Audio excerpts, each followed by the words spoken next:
Abanyagihugu biyunguruza baca ku kiraro kigabura quartier Mubone iri muri zone Buterere na quartier Maramvya iri muri commune Mutimbuzi barashima cane ko kiriko kirakorwa kuko kitarakorwa bahura n'ingorane nyinshi aho uravye nabi hari n'abagwayo bariko barajabuka ariko ubu biteze akarusho kanini niyo catangura gukora. Akarusho tuzohakura ubwa mbere tuzoronka imigenderanire y'abantu benshi kuko urabona ko iki kiraro kiri kwibarabara riva ngaha kukanga yinjira mu Maramvya imigenderanire izosubira imere neza nkuko yahora ego cane. Wisanzwe gwa uruhombo runini cyane gose kuri twebwe cyane nkaje munandi umotari nari nsanzwe nahora ndahaca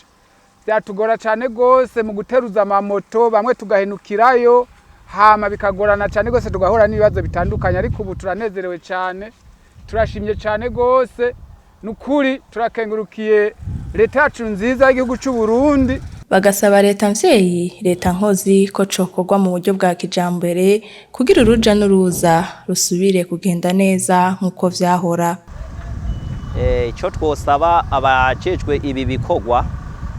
nuko boshiramo inguvu n'umwete kugira ngo ibikorwa bibandanye kuko mu gihe vyobandanya bigahera n'ingoga vyodufasha cane kuko iki kiraro cariko kiradufasha gose mu kwiyunguruza dutwara abantu. Ico kiraro kiriko gikorwa n'ishirahamwe ARB ibikorwa bigeze ahashimishije nk'ibice 70%.